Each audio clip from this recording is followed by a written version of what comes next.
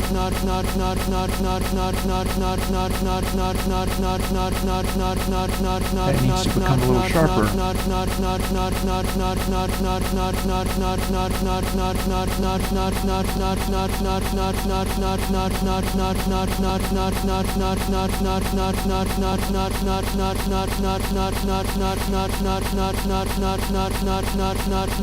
over to here, perhaps? With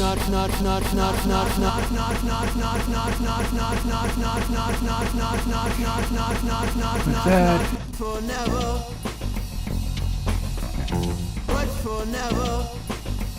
And then there's that big chunk in here.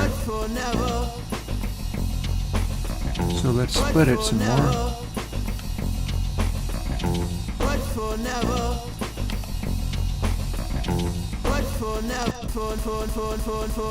And that's flat.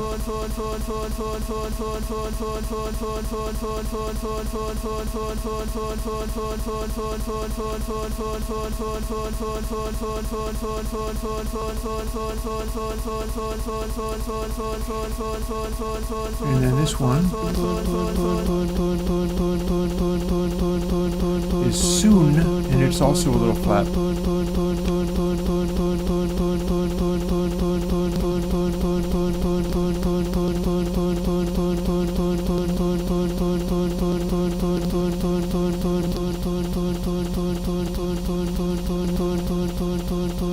And that's partly because I have not split that one up.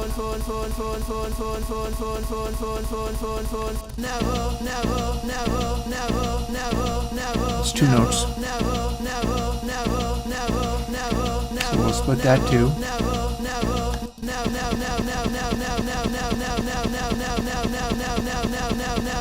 And what should we do with this? And then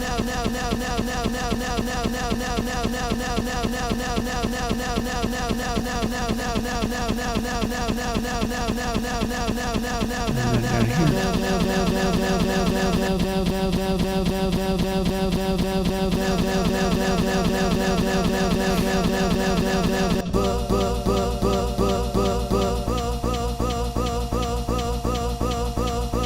That's two notes also. High, low, high, low, high, low. So you do this.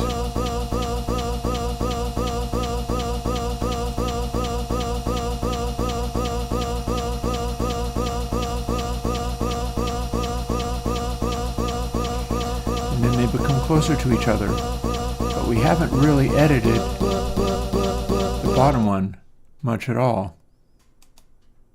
Oh, what's happened now? Oh, I've got something else going on.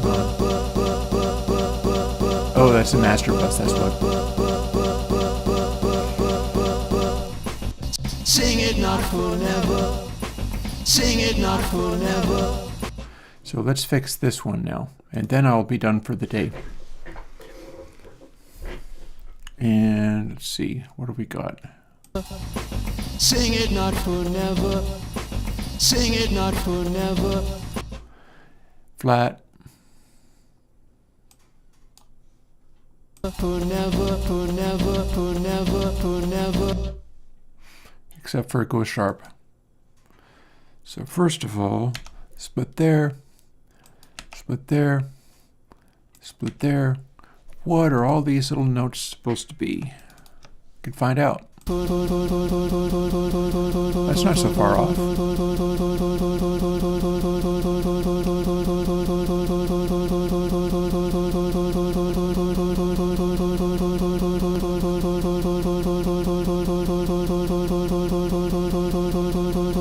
Here we go.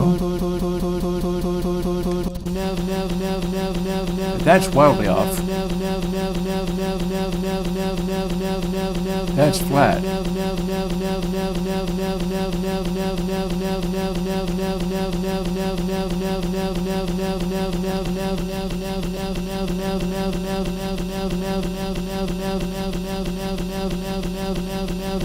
So now we've got a little splice in there as well. And then this last bit.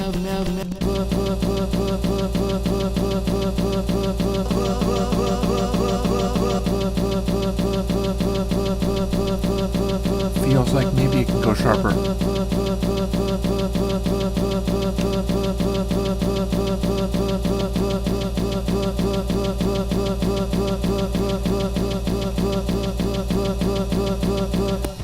You get this. Sing it not for never. Sing it not for never. But for once upon a time.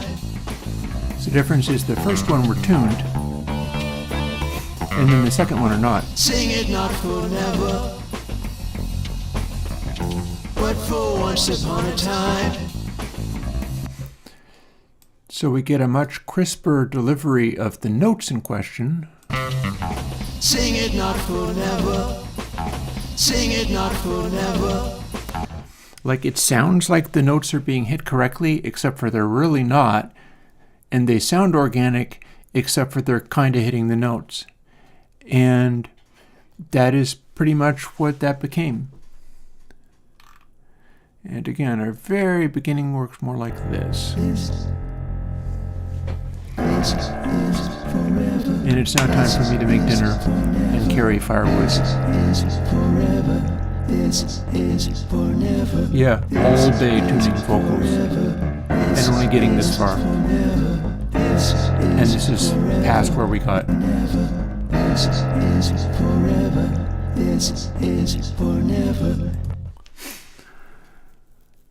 So yeah, so that was a day. Let's hit save and quit out of there, because it's time for me to, if not make more fire in the fireplace, go and get some firewood for probably another hour or so or more. And then I can run a fire in the wood stove rather than running out of firewood. And I'll have some more delivered pretty much the beginning of next week. And my hope is that I can handle clearing the snow out to some extent. There's some challenges with all of that as well, and I can't always do anything about it. The snow has to be enough out of the way that the truck doesn't like climb up onto snow and ice and then slide wildly around and smash into people's houses or any crap like that. But then also, if the snow mixes too much, the snow melts too much, it becomes a mud bath, and the giant firewood dumping truck can literally sink half a foot into the mud, which is no good. We don't want them stuck there. So honestly, I have no idea what to expect, other than it's going to be like a ridiculous nightmare and a big pain in the butt, but I'll get through it somehow. Isn't that so often how things go these days? That's certainly how things are going for me. And I will have a plugin of some sort this coming weekend. Might or might not be a neat, exciting one. I would say doing an update to LR Convolve and adding SOAR to it is probably less exciting. And probably throwing the ring modulator at you might be more exciting. And if I really wanted to go full exciting for certain types of people, I would throw discontinuity at you. Or not discontinuity, but disintegrate. And I'll see what I'm in the mood for. I don't have any of the more recent projects ready. I'm still working on things like that, the dub plate one. I can't do that on stream because that is somebody's actual like D&B track that was professionally made into a dub plate. And I have the original master of it, and I have the recording of the dub plate. And so I should be able to dial in that general gist of things, and it'll be a featureless plugin. You just pop it on and boom, instant dub plate sound. So that'll be cool, but that's not going to be ready this coming weekend. If people are really excited, I can push it to be like maybe next weekend. We'll see what we can do. Anyhow, that'll do it for me. I have to go and carry a bunch of firewood now, but then I get to make dinner, and that's always nice. And I'll talk to you folks later. Bye-bye.